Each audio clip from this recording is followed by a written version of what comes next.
my sense of self-worth went down, right? My sense of self-worth was tied to making other people happy. Therefore, it was externally controlled. This pattern for me was naturally reinforced. People were happy, right? So I was happier, I was happier, right? The knot in my stomach eventually would go away because people are happy now. Right. We're good. We're cool. Right.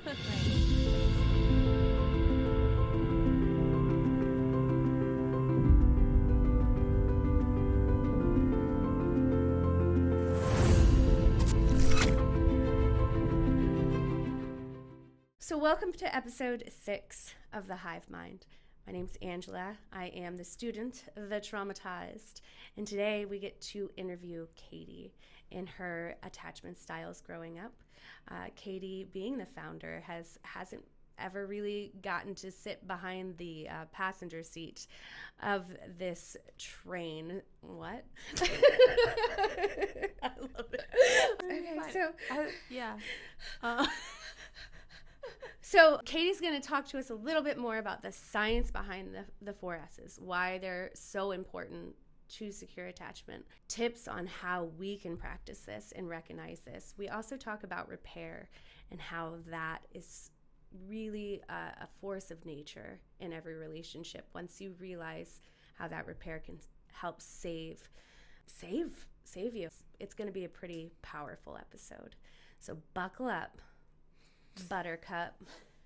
We've got Katie, the founder, Angela, the traumatized. We're going in with both feet in the dirt with the meat and potatoes. Okay, that's it. Did I do okay? Was it fine? It was perfect. Katie, episode 6. And you, my friend, are the interviewee. Y'all. Yeah, let's do it. Y'all. Let's go there. We're going there. And I think that episode 6 being the, more of the, I'm trying to be witty, but it's just not coming out. All right. Welcome to episode 6 of the Hive Mind. Yay.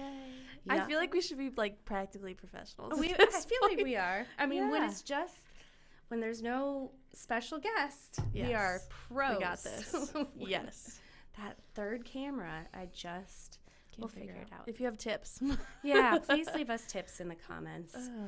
Well, Katie today, the founder of the Hive, traumatologist especial, is the special guest today. And she's going to teach us about the 4 S's that come with secure attachment, because I'd love to learn a lot more about what that could look like and how you could adjust that into an everyday thing, because in practice, when you're not as familiar with it, there's a lot of aha moments when you start going over them. So that's important. They're simple, but there's complexities to them. And you can make them work for your everyday life, for sure. Amen. We will talk about that today.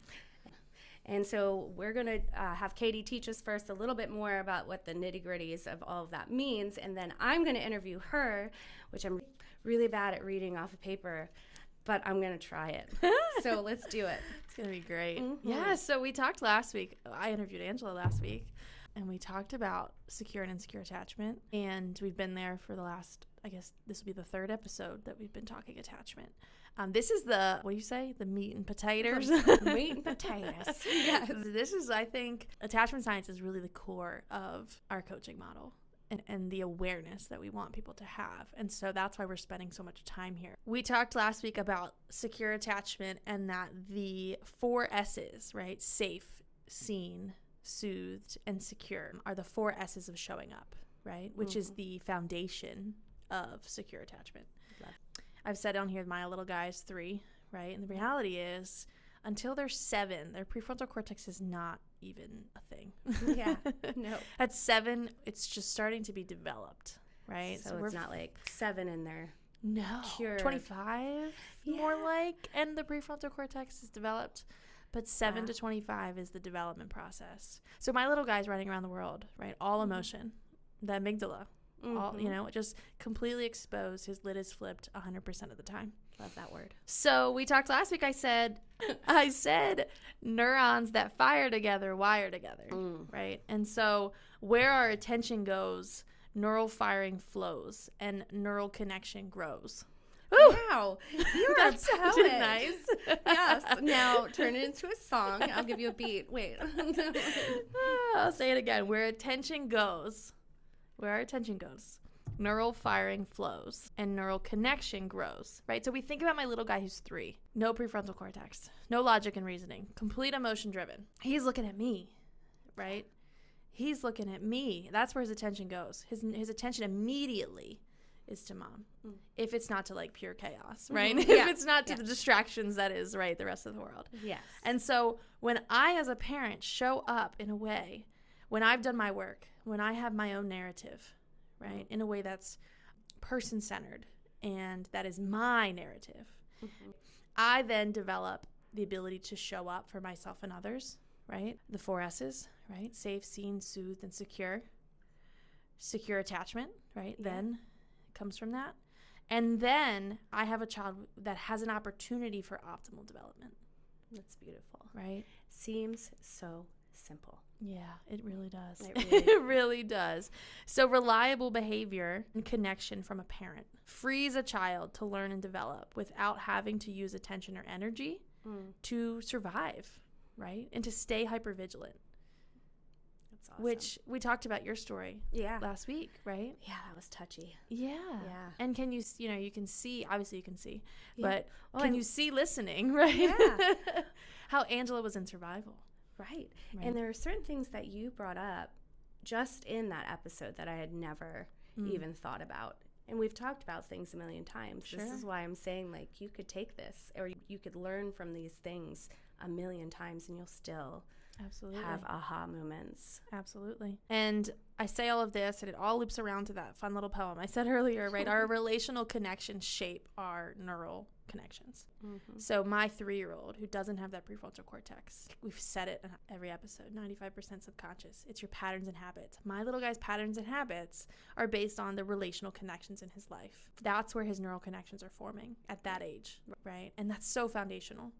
So I want to get into the 4 S's a little bit more, just give you a little bit more. Safe, seen, soothed, secure, sound like words we all know. Yeah. Right? But what does that mean? You just said it earlier, right? What does this look like in real life, right?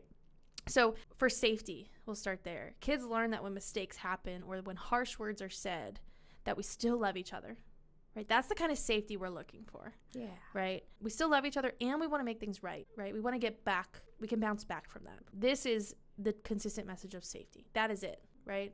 It is not that the world won't be harsh, that we won't encounter dangerous things, right? But it is that I will not, as your mother, I will not be your source of harm, right? And when inevitably you make a mistake, right, my little 3-year-old, when I make a mistake and I do use harsh words, right? I do get dysregulated, that I still love you, right? Yeah. I still love you, and I want us to get through this. That's safety. That is such a very core, obvious thing that you don't even realize. No, right. Yeah. So the next one is seen. And this is attuning to your child and seeing what is beneath their behaviors. We talked about mind sight. That's right. That's seen. When we see our child's mind, our child will learn to see their own mind. And that's huge, powerful, because we talked about how my little one was seeing his mind because of his ADHD and how he was showing up. And I feel like he felt very unseen for a long while from a lot of adults in his life. Right. And that narrative was, I have a bad brain, period. Yes. Right. Yeah. It's horrible. And I think seen is something that in this way, it's not like I see you sitting across from me. Right. That is that presence, right? That's part of it, the physical presence of it. But it's also like I see beneath your behavior, right? I see your development. I see what you're longing for. I see your aspirations. I see where you've struggled.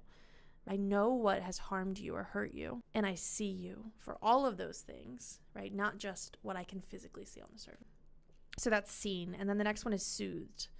So feeling soothed isn't about getting rid of the waves. It's about teaching them to ride the waves when they inevitably will come and being with them when they need you. So not just teaching somebody how to go through life's challenges or not just fixing it. That's not really being soothed. No. That's not the empowering part of being soothed, No, right? not at all. Not at all. And it's so easy to want to fix. Yes. So easy to want to fix. And we talked Especially about as a parent, Yeah, right? we talked about that a lot. Yes. And it's been so empowering to watch them have that inner strength to be able to know that regardless of nobody fixing anything, it's going to be okay. Yeah. And that's a foreign language. And you can probably see in this why these four go together, because to be soothed in this way, but not to be safe, right? A parent that's teaching you how to ride the waves, right? And what I mean by that is how to deal with, like, get up when you fall down, right? How the resilience aspect of it, which is why our program is raising resilience. Love it. If that parent is not safe, I can't have soothed without the safety, No. right? Doesn't work like that. No, not at all. They were missing a piece of this. And you might be sitting here thinking like, oh, I do that part really well, but this S I really struggle with. I create safety for my kids, but I don't see my kids. Right. Right? So there's something missing here. And this is where coaching can become really helpful, because we can start to unpack that and see which S's in this 4 S's of showing up are lacking, and why you might feel like you're doing the work and you're not getting anywhere, because really these work hand in hand. So the awareness in being soothed, there's this awareness that life comes with pain and you never have to suffer alone, right? That's Beautiful. soothed. Yeah. And so the last one is security, right? Is being secure. And this is simple. A parent is predictable, not perfect, right? But predictable. And there's security in that. There's security in a parent that is predictable. Right. And again, needs to be safe, seen, and soothed. Predictability is helpful. It needs to continue to be all of those things, not just every once in a while. Right. That consistency is where that key is. Yeah. Well, and when you show up with security, when you are a predictable parent, when you are a parent that shows up with predictability, right? But that predictability includes being safe, seen, and soothed, right? And that's what's predictable. That's healthy, right? Yes. When you're a predictable parent and that is unsafe, right? Harmful, that's where insecure disorganized comes from, right? Or some of that other insecure attachment. So again, so critical that these go hand in hand with each other. When the 4 S's do go hand in hand, they lead to a nervous system that is resilient, right? And that it doesn't stay in prolonged stress. Because now in secure attachment, I say, when I'm secure to myself and to those that I'm in relationship with, I can say that my emotions are safe, right? My body is safe. I am okay. I'm capable. Right. I am capable. So when I have heightened anxiety that feels like, ugh, been there, teeth chattering, I'm safe, right? Yeah. My feet, where I am right now, I'm safe. And that's what secure attachment is. So showing up isn't the goal, it's the means with secure attachment. It's how we give our kids secure attachment. Showing up isn't the goal, it's the means. Secure attachment is the goal, and it serves as a meeting factor when life obstacles will hit us. Think of it as the helmet. Right. Secure attachment is the elbow pads, the helmet, right? The knee pads. Yeah, because you know that it'll hurt, but it's not gonna destroy. It's not going to debilitate. Yes. And that's such a difference. Which is such a segue into you interviewing me. No, I'm so excited. Let me see. Where are we? No. You know I love the science. Period. Yeah. End of story. So in hearing that, it brings so much, what do we call it? What's the word? Go to the thesaurus. It's the, wait. Okay. The science behind it helps so much with just like validating, all of it. So I really appreciate, going over that time and time again, because I can't get enough. It takes away the ability to argue it. Yeah, it right? really does. I can tell you my experience, because some people's experience doesn't align, right? I say this in coaching a lot, especially when I'm working with people that have trauma background, right? It's like your experiences might contest what I'm telling you. Will try. Yeah, right. Constantly. And so then your instincts as a person become skewed, right? We've talked about, like, I've been exposed to trauma, unsafe relationships, right? And therefore, unsafe relationships feel safe to me. My instincts are now compromised. And even if you're in a safe relationship, as we learned last time, I was the one who was being unsafe to myself. Yeah. So you can be that person in a relationship. Yeah. Which, So the science gives us, like, goosebumps. Yeah. The science gives us this awareness that, okay, let's look at this differently, right? Maybe I am in prolonged stress and therefore am hypervigilant, right? And therefore am acting out of my amygdala, right? And not my prefrontal cortex, which is reason and logic. Right? And maybe my nervous system is hijacked. Maybe, right? I never thought about it that way because my experiences tell me that I have to stay in this pattern. Right? Yeah. It's the goosebumps of validation. And I hope that you get some goosebumps of validation while we start this interview process. I want to shift gears, obviously, and find out how all this has shown up for you. You know, you've been helping everybody and to learn all of this, and I am so interested in what that looks like. So I guess the most natural first question would be, when you think about your childhood, which were how did this show up for you? How did the secure attachment show up for you or not show up for you in certain circumstances? Yeah, I typically say that I am relatively securely attached, right? So this will be a different perspective, maybe a little bit. And so going back to early childhood, Katie, right? You were probably so cute. Oh, I was pretty cute. Yeah. I was pretty cute. I also had to be called Caitlin back then, so I was a different person. You're fancy. I did not like when people called me Katie. My mom always tells a story about when I was like kindergarten, and they were like, Katie Kirby, which is my maiden name, Katie Kirby, and I like sat there like, no, that's not me. I don't know who that is, right? I love that. And they were like looking at me like, aren't you? And I'm like, no, I'm Caitlin. Thank you very much. And now please don't call me Caitlin. No, you're only in trouble. my parents call me Caitlin. Yeah, right. And my oldest brother. So there's a lot of secure attachment there. And so when I was 5 or 6, kindergarten age, maybe, my parents divorced.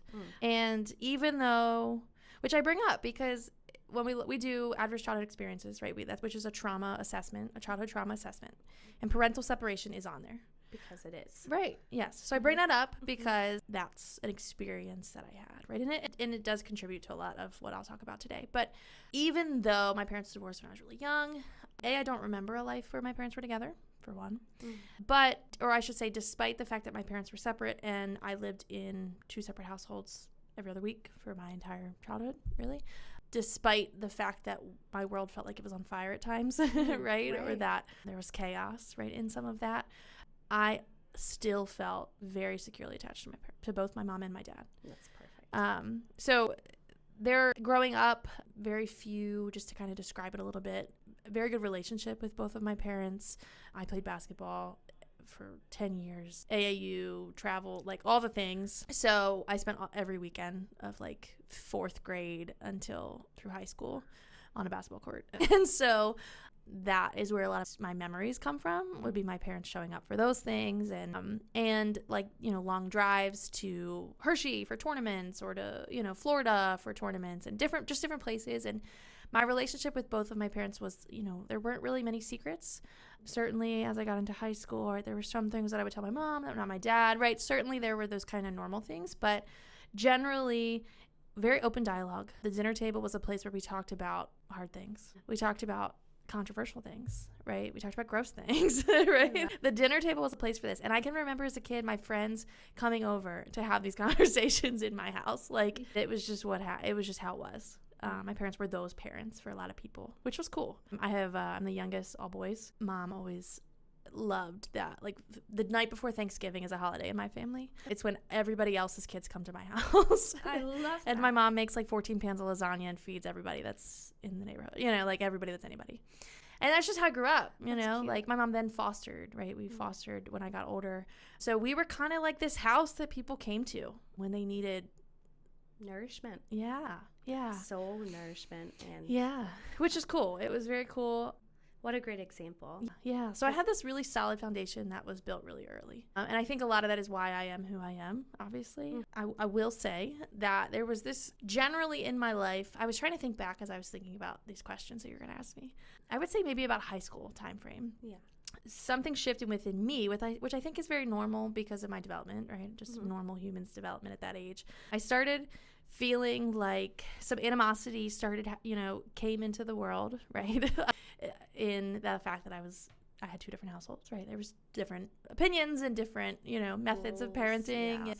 and those kind of things, and some conflict, right, that just existed, which again is pretty normal, pretty normal for people that have divorced parents. Something shifted in me where I felt like I had to be the peacekeeper.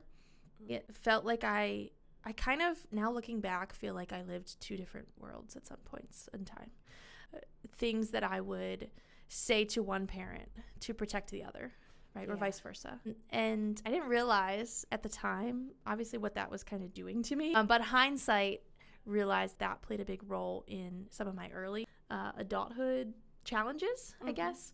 Trying to keep the peace. It didn't destroy my secure attachment, right? That need to do that, because that foundation was held, right? That foundation was really strong. But it did change how we talk about the other insecure, right? Insecure ambivalent, insecure avoidant, insecure disorganized. Some examples of insecure avoidant and insecure ambivalent started to show up in my life.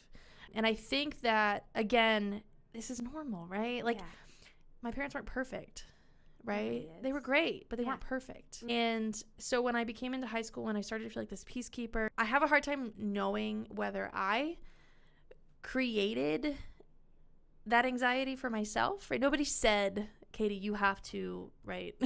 You have to keep the peace. Nobody said that. I did feel that. I did feel the need for that. And that kind of bred that insecure avoid. I started to avoid my own feelings at the expense of other people, at the expense of myself. I started to help other people, avoiding my own feelings, and then obviously becoming very anxious because of it, right? Like, not that I was lying all the time, but like, who can I tell this information to, right? Where is this information safe? And where is this not going to cause challenge? Right. That was constantly a lens that I felt like I had to look through. And again, not because they asked me to do that, but I just did. So I think, if I can offer from a coach's perspective, I think this is looking back, what came up for me is like, this is a reminder that secure attachment can exist alongside some insecure and just some general like life challenges, right? And how it can change and wax and wane and not, have to be a lifelong battle. Right. Absolutely. Which is so soulful. I have a question though. Do you feel like as you got older that you just felt like more responsible and you just wanted to take that on to take it off of their plates? Just you thought it was kind type thing, or? Yes, I did. I definitely felt like I had to. Right. And I don't know if that was like inner motivation. I think the reward in it was like, if I do this thing, people will be happier and therefore my life will be easier, right? So there is some like this natural like motivation that came from that. Unfortunately for me, it was so strong that it created like just so much anxiety in my life, right? Like it was so burdensome. And I don't even think my parents know this, but I can remember as like a 24-year-old, or I don't know how old it was, but early 20s, and my brother had his first child, had a daughter, and he lived in Tennessee, and so it was like, okay, we're all going to Tennessee, like all of us, are you sure? That's really uncomfortable. When I got married, it was like all of my parents have to be like, everybody's gonna be there. My kid has a birthday party every year. It's like everybody has to come. Like there's so much anxiety still, even though my parents are cordial and pretty neutral now. It brings up a lot of anxiety for me. I can remember fundraisers, while I was running, through running the organization, that I would have, and I get anxiety. There is deep-rooted anxiety in my parents being in the same room together, which is funny. Like they would probably laugh, but it's very real for me. So you just, you have a lot of focus on making those around you feel good, and that's not a bad thing as long as you can give it to yourself too, obviously. And this is true. So I can get that draw. I can feel that. Okay, so the 4 S's. Which ones did you feel most often in, and maybe which ones could have been a little bit more hammered in? I would say, well, the one that was most consistent would be safety, right? Feeling safe. I always felt physically and mentally safe with both my parents in both my houses. That part's easy. And safe like in all the ways, not just physically, right? Physically and mentally. I think the one that I probably felt was most missing was feeling seen. And I think that I was seen on the surface. My parents, showed up for me, right, in the way they sat in the stands and watched me play basketball, right, every weekend for 8 games long, all the things, right? And I think they saw me Like, I think if they would have described me as a child, like a lot of those things, I felt like, yeah, that was me, right? Like, I think there's some feeling seen in some connection there. I feel like I wasn't seen on the deepest level. I think there was, and I think some of this is, because, right, feeling seen is mindset, right? I think that some of this is in a lack of language and awareness, a lack of being informed and aware, right? Like, nobody gave them a book on child development and said, like, here's, you want to see your daughter on the deepest level, like, know her development, right? Like, we're doing that now, but most people, I think, my generation and before, I don't know that many people would say they felt like their parents saw them deeply. Right. And I think for obvious reasons, this showed up for me in, let's say, high school time frame when I felt like I had to keep the peace. Like, there was never this, like, okay, you don't have to do that, right? Which I think was what I needed. Right. And what would have made me feel seen Right. was like, you can put that down. This isn't your burden to carry. Right. Like, that would have, I think, been the piece that would have made me feel seen. Right. And I didn't get that until later in life. But I think what developed from this for me was this I'm not good enough mentality. And again, not because anybody said it. Right. That's like the wild thing to me is, Right. and I always feel like I have to disclaim that. Like, my parents never said you're not good enough, No. right? They never said carry this is your job. Mm. But I did it. And my sense of self-worth went down, right? My sense of self-worth was tied to making other people happy. And therefore it was externally controlled. And this pattern for me was naturally reinforced because when I did this, when I made people happy, people were happy, right? Yeah, like, so I was felt happier, good. you know, I was happier, right? The knot in my stomach eventually would go away because people are happy now. Right. We're good. We're cool. Right. But just kind of knowing as you get older that shoes drop, like that awareness growing that like things can go wrong sometimes. That could certainly, your awareness of the world and its evils at that time are pretty hardcore. So I could certainly see how that would. I think of now as a parent, like what I want more than anything for my child is dialogue about everything.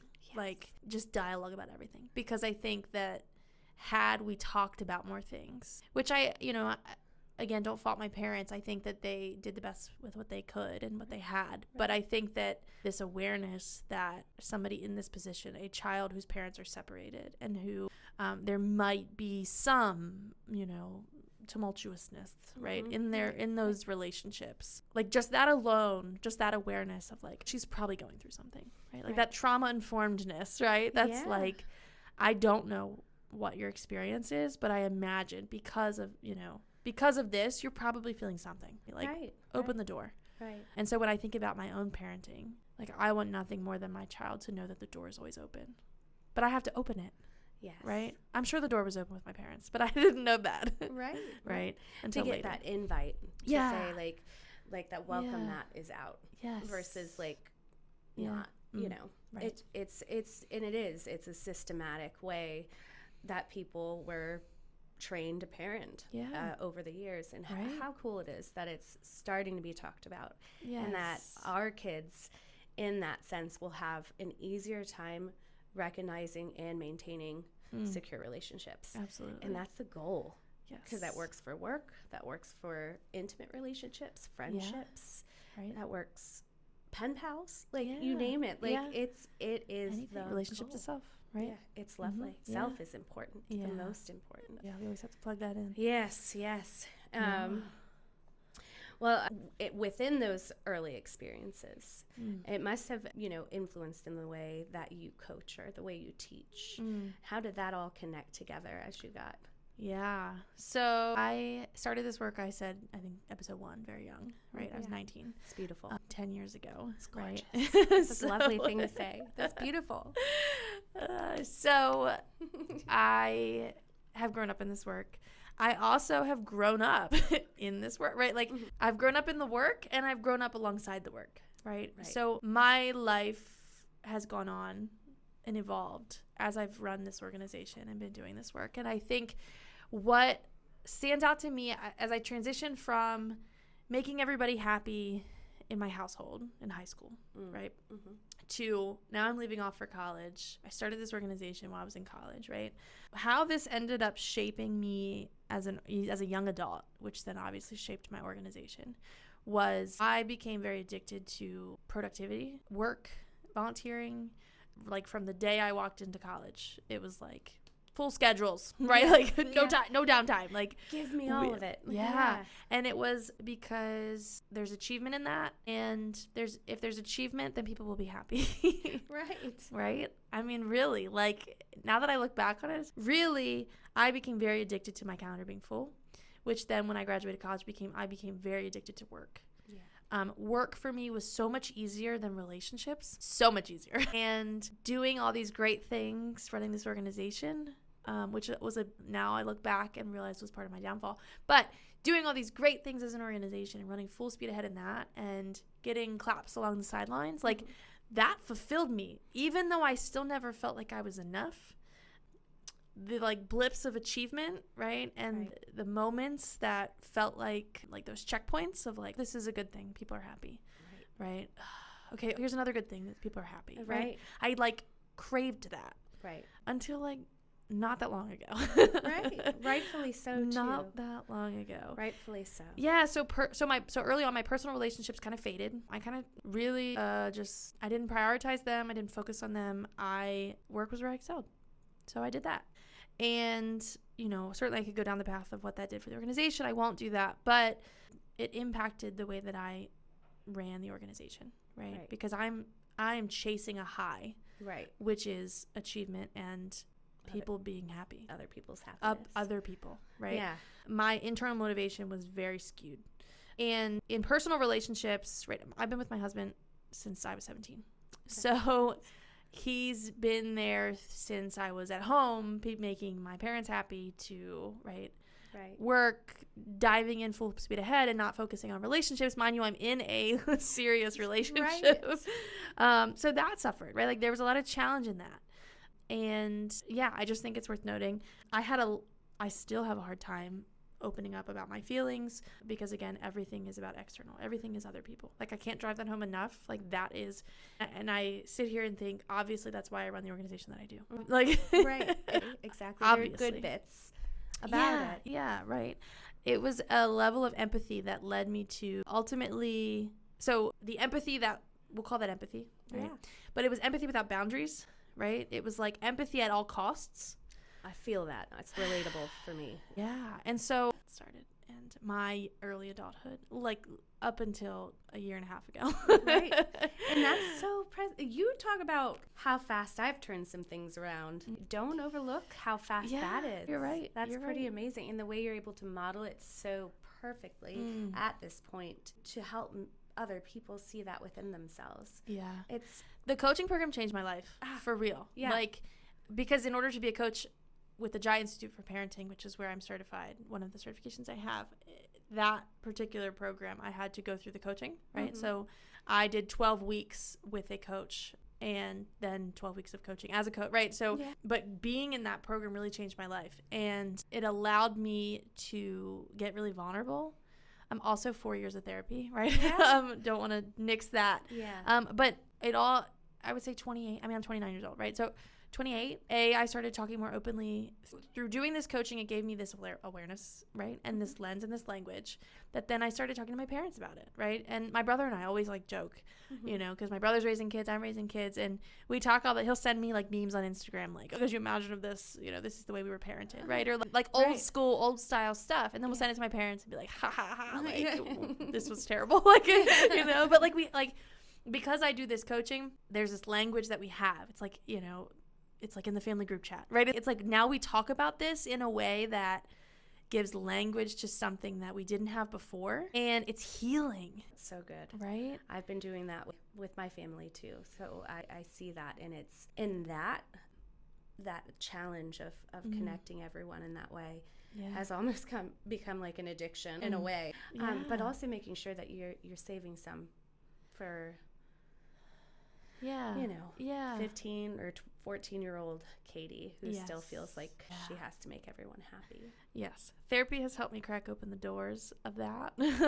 And being burned, quite honestly, has given me a new lens of like, at what cost, right? That cost before, that was at all cost. I think I just shared a memory on Facebook that was like, it said something like, you can't do everything. And I commented, I was like, yeah, but I'll die trying. Like, right? Like, that was my mentality, right? Wow. Like, I will die so that other people can be happy and can have, right? And now that I'm a parent, I forgot to say that, but becoming a parent changed that too. Becoming a parent, doing this coaching program, therapy, all of those things changed that for me, because I love the meme that's like, yeah, you take a bullet for your kid, but would you live for your kid? Would you heal for your kid? Would you grow for your kid? Right? And like, that's where I live. Like, I want to heal and grow and all the things, because I have a 3-year-old watching me. I have a 3-year-old without a prefrontal cortex, right? That is like creating his neural connections based on his relationship connections. Yeah.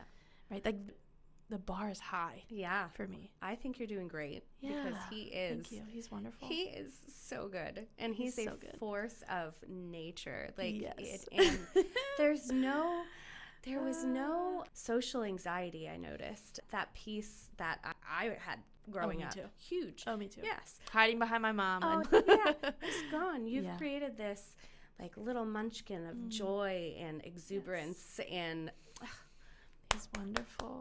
He's so good. Fuck yeah, mama. He's so good. Yeah. But you know, you. Yeah. So fuck yes to you. You're so good. Yeah. Thank you. Yeah. Yeah. And I hate that. It's so uncomfortable. Right. But that's part of my healing, right? Exposure therapy to kind words and, grossness from Angela. Yes, it's exposure therapy. It's good for me. As much as I hate it so much. I know. It'll eventually, it'll just be like, here we go again. Here we go. Angela's got the compliments. Well, so as we talk through this and the things that were lacking and the things that you took on without anybody asking you to do, like, how did you start that repair? I know you talked about the group chat and all of that, and how do you practice those S's, those 4 S's throughout let's just say throughout each relationship in your life? Yeah, sure. So I think you mentioned repair. I think repair is what grounds me. Repair is what makes me feel invincible in relationships now, because I went through the coaching, slightly different than what we offer, but I went through this coaching program that taught me this. And when you know how to make an effective repair in relationships, like, now my humanness feels okay. Yeah. Now when I ultimately fuck up, as I will, I have the helmet, right? Like, I have this ability to bounce back. Yeah. And that, I feel like I can be more vulnerable with people because I know I can mend this relationship, right? Like, when there are fractures in my relationships, it doesn't feel like the end of the world. Right? It feels like I have this superpower, right? Which is repair. Right. And that's super grounding for me. Yeah. So with my mom, for example, conversations, that we have might look like, I would have done that differently when you were a kid, right? We'll talk now about a big thing that my mom and I talk about a lot right now is, like the last 5 years, adulthood, is around holidays. Holidays are so triggering to me. I do not like holidays. I do now. Yeah. I hated holidays as a kid. Right. Because there's somebody's crying, somebody's angry, because somebody's drawing the short end of the stick, right? One thing I always say, and I tell everybody, the best thing my parents did for me in their divorce was they created an 18-year calendar. Like, color-coded, no question, right? Yeah. This is what will happen for the next, 10 years, right? Right. Schedule-wise, all of those things. And I think that was great, because when they did that, their relationship, again, this is all my perspective, but their relationship was neutral, right? Like, friendly. Eventually, it became not. But it was still there. It still existed in place. And so, for us as kids, like, it was like the Bible, right? There was, like, there's a rule to follow, and we will follow it, right?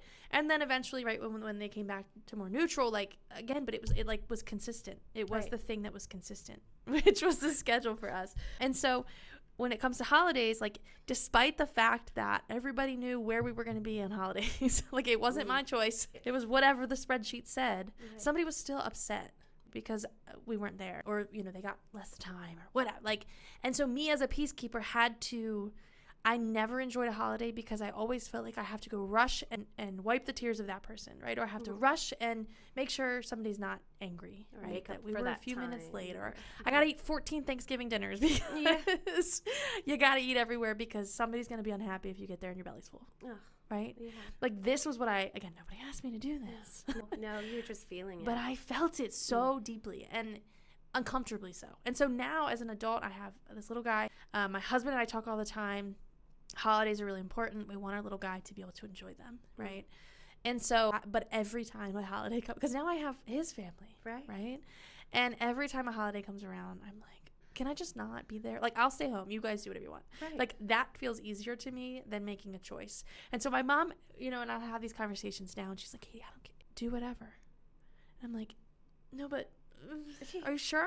Right. Are you sure, Mom? And she's like, Katie, like, and we have these conversations that's like, well, when I was a kid, that felt really uncomfortable. Right. And you said that, but it didn't feel like that was really true. Right. And so we have these conversations now that looks like, I wish I had done that differently. And that's repair, right? Like there's repair in that. Yeah. And so, that's healing, right? My dad, right? He asks all the time. So in the coaching program, you write a letter to your parent that you'll never send. And so when I was going this program, I was like, hey, Dad, like, I got to write a letter to you that I'm not going to send to you. And he was like, well, send it. Like, send it, right? Like, I want to know, Exactly. And I was like, bet, right? So it's this joke now. It's this running joke in the family. I never wrote one. But it's this running joke in the family that's like, the letter's probably 14 pages by now, and right, like, and we're just keep adding to it, and we talk about it. I mean, like, just this weekend we were camping together, and he was like, "I bet you're adding that to your letter," right? Like, it's a joke, but it's also healing. They're like, it gives humanness. It allows us to say, "Oh yeah, remember that one time, right? Mm-hmm. And you did that thing." And he's like, I bet that's in the letter. I'm like, yeah, it is, because blah, blah, blah, blah. Right? Yeah. Like, we actually have these conversations, and that's really healing. Yeah.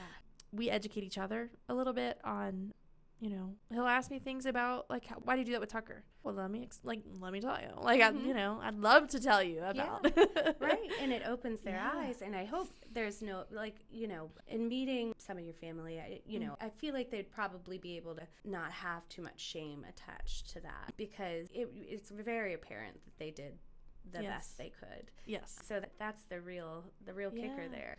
Yeah, right. Absolutely. Yeah. And I'll say one more relationship, because I've been with my husband since we were 17. Yes. Right. And so I think I always used to tell Bryce, I want us to be better at fighting. Yeah. I want us to fight better. And I want to be able to argue without tearing each other down.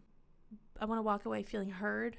Right. I want those things to be true. And that, I think, is what changed in and that's what repair does for us in our marriage. It's like, there's a lot of beauty in the fact that we've been together since we were 17, right? Like, we're very different than we were 12 years ago. Yeah, yeah. We've also experienced everything in those 12 years together. High school, college, right? Like marriage, moving 3 different states, having a child, right? Like horrible things happening in our life, pandemic, right? Like all of these things we experienced together. And at such a, like, the developmental age of, like, adulthood, right? Like, if you think about 0 to 7 and as a child, but then you think about, like, your 20s, like, that's kind of the developmental years of adulthood. And we spent them together in a lot of chaos and dysfunction, and me being somebody that couldn't talk about my feelings, and him being somebody that was really the opposite, and like all of that was very uncomfortable for me. And then becoming adults and having a little one, and there's a lot of argument in that, which is just normal, right? But I think what repair has done is allow us to come back to the table afterwards and be like, again, like, I wish I had said that differently. Right? Like, hang on, I have the language now for how I wish we had done that. And that, again, is so grounding. It really is. The repair aspect of that is makes me feel like I can be vulnerable. Yeah. Right?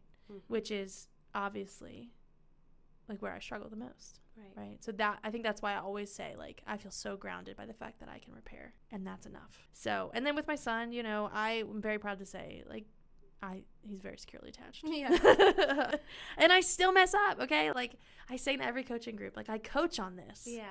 I call myself a parent coach. I don't call myself a perfect parent. No. Right? And I never will be. Nobody. You can coach me all day long, and then I can coach hundreds of people, and I still mess up. It makes great coaching content. Yeah, it really does. The connection with the people that are in the room, when you can say I fuck up too. Yes. Is that feels more of a you versus us to a we're all sitting at the same table. All this together. Yeah.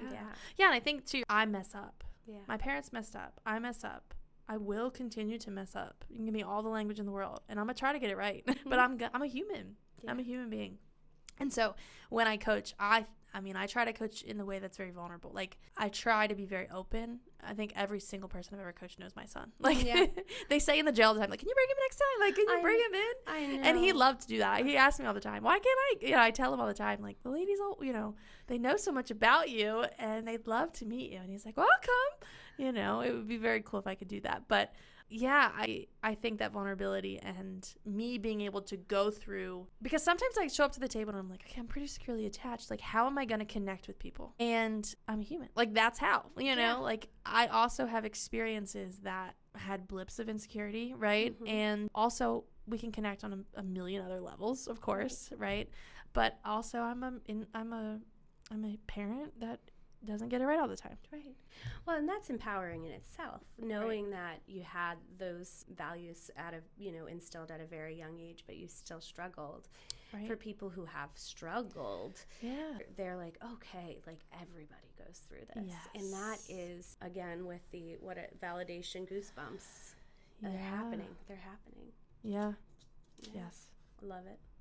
Next question, yes. Triggers they happen.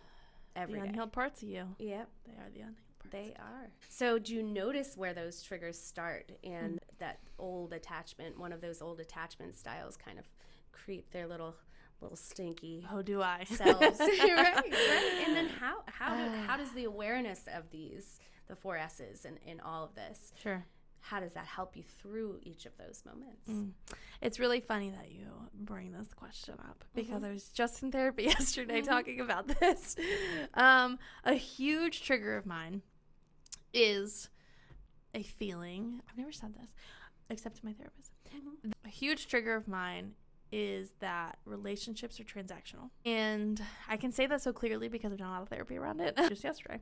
But people are in my life because they want something from me or because I can make them happy. And so that's a trigger for me because for obvious reasons. Right? And in my adult years, there's been a lot of evidence that tells me that that's true.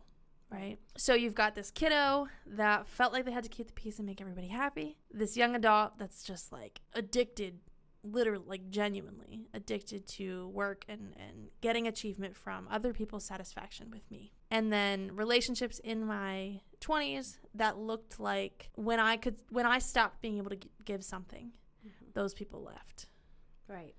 And so that fair weather type feeling, like, and I so relatable, where you feel like if there ever is a dip in how you're doing, emotionally, mentally, professionally, that sort of thing. Yeah. How many people are fair weather and will stick around for none of the bad? And how many people will stick around for the thick of it? And how to know the difference? Yeah. That's hard. Yeah. And if I've had 6 or 7 that didn't stick around, I've had 1 that stuck around. And it's, I mean, I can say it so clearly because I feel it so strongly. Right. And so for me, some of that anxiety and avoidance, right, that I talked about was that came up a lot when I was in high school. Right. That little bit of insecurity in relationships really comes up when I think about those kind of relationships. I worry about people. I worry about getting close to people. And so I dive wholeheartedly in helping people. But a lot of people don't know Katie because I have lost a lot of trust in that, what that means. That authentic connection. Yeah, right. Yeah. So, and it stems from being taken advantage of, right, in early adulthood, and I think a lot due to my empathy, right? And then certainly within the last 2 years, right, has come, I think that's where I really had that language of like, okay, relationships are transactional. People only want me in their life when they get something out of it. Evidence, right? Shock Exhibit. Yeah. Exhibit A through Z. And so we will put up the armor. We will protect ourselves. We won't get too close, right? Because Angela would just like... Freaking Angela makes it really freaking hard. With like armor hammers. And I'm like, get it off. It's too heavy, sweaty in there. Too moist to be wearing armor around. Damn it, in prison I cannot wear armor. It's hot as hell and I get fucking searched. Yeah. So you say the flip side of that, right? How the 4 S's have helped. in right? those I ways. think was your question. Yeah. When you get those feelings. Yeah, those triggers when they come up, right? So I think for me, the 4 S's are really helpful it gives me a quick check-in framework. Right? Okay, the 4 S's, which is the helmet to secure attachment, right? Which is the means of secure attachment. When I look at relationships, which is mostly, let's say, like a friend relationship or like, that like colleague kind of thing. It's a quick check-in, right? Like, does this relationship serve me, right? Does this relationship provide me with feeling safe, seen, soothed, and secure? The 4 S's give me that language and that framework to think through. And if not, if I can sit there and say, I don't feel safe, seen, soothed, or secure in this relationship, then something's off and I need a boundary. I need to put a boundary in place to protect my peace. So I think the 4 S's, and mostly it gives me that language. It gives me this framework to look through. And this is so funny because I wholeheartedly went into therapy yesterday and I was like, relationships are transactional. Like, I trust no one, just yesterday. Yeah. And it's just funny that we're talking about this because when I was thinking about this question, I was like, okay, you don't only need an answer for the podcast. You need an answer because you need to protect your peace. You need to not walk in the world and believe that relationships are transactional, right? Mm-mm. Stop searching for the evidence that says that they are and start looking for the evidence that says they aren't, right? And so it's really healing that we're even having this conversation right now because it's so relevant to me. But yeah, so being able to put in boundaries when those 4 S's are not present. Right, and then choosing who gets to sit that access. Who gets that access and that's not armor. That is just loving yourself. Yes. And it's okay. Yeah. That everybody doesn't get the same amount of what you have. The biggest thing that my therapist has told me that I love so much is that setting boundaries is an act of love. And whether you look at it as an act of love for yourself or an act of love for other people. In this example, it's an act of love for me. And that's cool. I like that. Right. Yeah, it's totally worth it too. Yeah. It's totally worth the authentic relationships that come out of knowing not everybody's going to measure up. And it's okay to be there, for whatever they need or whatever doesn't take that piece away from you. Yes. But having that is it's just good. Yeah. It's good because it helps you recognize not everybody's just fair weather. Sure. And it feels like that. Yeah. So I tell you, as wildly different as our childhoods are in our relationships growing up and that sort of thing, I had the same addiction to making people happy, and the same tendency to just let everyone have every piece of me, and it has hurt so often. And the narrative becomes why me? Why is everybody treating me this way? What am I doing wrong? Yeah, and it's just not being 100% kind to yourself. Yeah, and that's powerful. Yes. Yeah, I always say no good deed goes unpunished. Reigns so true in my life. Me too. Plot twist. My hair, the girl that does my hair, a couple weeks ago was like, I don't know why you do so much good. I really feel like you should slow down. No good deed goes unpunished. I'm like, painfully aware. Very painfully aware. But it was kind of a funny thing that she said it because I was like, what are you talking? So she knows that it's the way that it's because of how human other people are, and allowing them to be that human and not and sit over there. I'm still gonna be here for you when you need me, but boundaries and accountability. Yeah, changed my life. It's beautiful. Changed my life. It is beautiful. So if you could speak to someone who's listening, who never felt safe, seen, soothed, or secure as a child, what do you hope to give me? Yeah. Oh. My gosh. Yeah. Okay. What I would tell you. What I would tell anybody. What you have been telling What I have been telling you. And what I tell everybody I coach. It only takes one. It only takes one. And when I say that, it only takes one. And the real power in that is that could be you. Yeah. Right? So start showing up for yourself in a way that is safe, seen, soothed, and secure. Right? Start showing up for yourself. And I have secure attachment, and I also need that advice, obviously. But that's what I would tell somebody. I also, when you do that, when you start showing up for yourself, you start mending parts of yourself that never got that care. Right? Yeah. We talked about that last week. Yes. Yeah. Yes. I also want to, if I can just really quick, because I talked a lot about having divorced parents, and I know that that's something that a lot of people can relate to. So I want to say also, if I was talking to divorced parents, co-parents, if I could do that also, my story was really impacted by needing to keep two parts of my life separate. I really do feel like that was a huge core component of why ultimately my path lent the way that it did.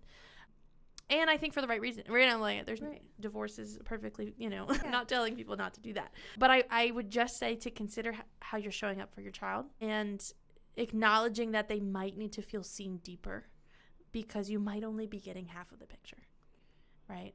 That's what I just want to say that. Yeah, no, that's beautiful because I think, just kind of just sitting down with my, I have a kid that I co-parent with, and just sitting down with him and saying, like, you don't have to be the peacekeeper. Like, to be able to say that to any child that's been through separation, that's, if they are or if they aren't, that'll ring back in their head if you enforce that. Yeah. And it's going to help so many people. I believe so. That's why it's so good.